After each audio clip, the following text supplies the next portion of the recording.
नमस्ते, आप देख रहे हैं नौ समाचार। मैं हूं आपके साथ विवेक। उत्तराखंड में पिछले 3-4 दिन से जो सियासी ड्रामा चल रहा था वो बीते बुधवार को खत्म हो गया। उस पर शाम 4 बजे के शपथ समारोह के बाद विराम लग गया।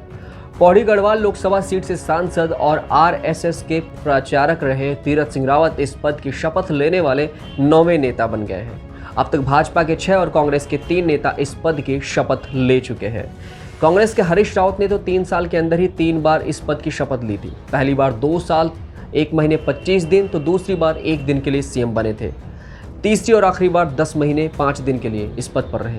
हरीश रावत के अलावा भुवन चंद्र खंडूरी भी 2 बार राज्य के मुख्यमंत्री रह चुके हैं। इस्तीफा देने के बाद त्रिवेंद्र सिंह रावत ने प्रेस कॉन्फ्रेंस की थी। उन्होंने कहा था कि भाजपा ने छोटे से गांव के कार्यकर्ता को इतना बड़ा सम्मान दिया। 4 साल मुझे सेवा करने का भी मौका मिला। पार्टी ने सामूहिक रूप से फैसला लिया कि मुझे अब किसी और काम के लिए मौका देना चाहिए। इससे पहले देहरादून में हुई पार्टी विधायक दल की बैठक में उनके नाम पर मुहर लगाई गई थी। एक दिन पहले मुख्यमंत्री पद से इस्तीफा देने वाले त्रिवेंद्र सिंह रावत ने ही मीटिंग में उनके नाम का प्रस्ताव रखा था। पार्टी के विधायकों ने किया था रावत का विरोध। पार्टी के नाराज गुट का कहना था कि अगर त्रिवेंद्र सिंह रावत मुख्यमंत्री रहे तो अगले साल होने वाले विधानसभा चुनाव में पार्टी को भारी नुकसान उठाना पड़ सकता है। यहाँ तक कि पार्टी सत्ता से बाहर भी हो सकती है। पार्टी पर्यवेक्षकों ने 6 फरवरी को देहरादून जाकर पार्टी विधायकों से बात की थी। 7 फरवरी को दोनों दिल्ली लौट आए थे और अपनी रिपोर्ट पार्टी अध्यक्ष को दी थी। कांग्रेस ने भी हमला करते हुए कहा कि सरकार काम नहीं कर रही थी। हरीश रावत ने भाजपा सरकार पर निशाना साधा। उन्होंने कहा कि भाजपा के केंद्रीय नेतृत्व ने भी मान लिया था कि मौजूदा सरकार कुछ नहीं कर सकती है। अब मैं राज्य की सत्ता में बदलाव देख रहा हूं। कोई फर्क नहीं पड़ता कि वे अब किसे लाएंगे। 2022 में भाजपा सत्ता में नहीं लौटने वाली। तो आइए आपको बताते हैं कि इस महादेव उत्तराखंड की नगरी में 20 साल पहले से अब तक के राजनीतिक बदलाव की क्या कुछ कहानी बन के सामने आई है। ये बात तारीख 9 नवंबर 2000 की है। इस दिन देश के नक्शे पर उत्तर प्रदेश से अलग होकर एक नया राज्य उभरा, उत्तरांचल, जो अब उत्तराखंड के नाम से जाना जाता है। इसके 9 दिन पहले भी एक राज्य बना था छत्तीसगढ़ और 6 दिन बाद तीसरा नया राज्य बना था झारखंड। इन 3 में से 2 राज्यों में पिछले 20 साल में 10 से ज्यादा सीएम हो चुके हैं। उत्तराखंड में आज 12वीं बार किसी नेता ने मुख्यमंत्री पद की शपथ ली। 9 अप्रैल 1964 को पौड़ी में जन्मे तीरथ सिंह रावत 1983 से लेकर के 1988 तक राष्ट्रीय स्वयंसेवक संघ के प्रचारक रहे। समाज शास्त्र में एमए और पत्रकारिता में डिप्लोमा करने वाले रावत ने चुनावी हलफनामे में खुद को किसान और समाज सेवक बताया है। इसके अलावा अखिल भारतीय विद्यार्थी परिषद उत्तराखंड के संगठन मंत्री और राष्ट्रीय मंत्री भी रहे हैं। वे हेमवती नंदन गढ़वाल यूनिवर्सिटी में छात्र संघ अध्यक्ष और छात्र संघ मोर्चा उत्तर प्रदेश में प्रदेश उपाध्यक्ष की भूमिका भी निभा चुके हैं।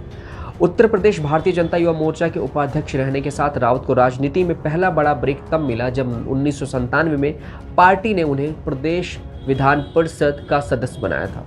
एमएलसी बनने के 2 साल बाद 9 दिसंबर 1999 को इन्होंने डॉक्टर रश्मि रावत से शादी कर ली।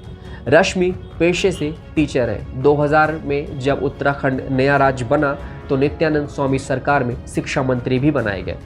2012 के विधानसभा चुनाव में चौबट्टा खाल से जीते और विधायक बने। तीरथ सिंह रावत 9 फरवरी 2013 से 31 दिसंबर 2015 तक उत्तराखंड भाजपा के चीफ भी रहे हैं। इससे पहले चौबट्टा खाल विधानसभा में 2012 से 2017 तक विधायक पद पर भी रहे।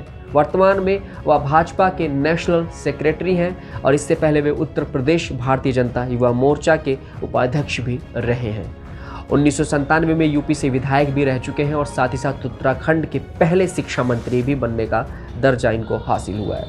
वर्तमान में वे पौड़ी गढ़वाल लोकसभा सीट से सांसद हैं।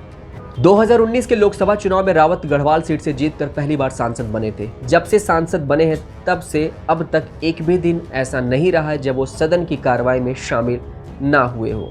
उत्तराखंड के 20 साल के इतिहास में 4 विधानसभा चुनाव हो चुके हैं। अब तो कोई भी पार्टी लगातार दूसरी बार सत्ता में वापसी नहीं कर पाई है।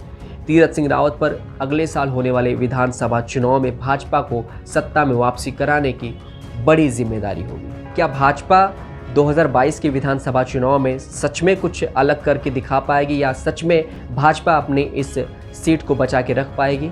ये सारे सवाल जो है यहाँ पे उठ रहे हैं और इसका जवाब भी आप हमें कमेंट सेक्शन में दे सकते हैं। इस वीडियो को ज़्यादा से ज़्यादा लाइक करें, शेयर भी करें, और अगर आप ये वीडियो फेसबुक पर देख रहे हैं तो वहाँ भी हमारे पेज को लाइक करना ना भूलें। इंस्टाग्राम और ट्विटर पे भी नौ समाचार को फॉलो करें।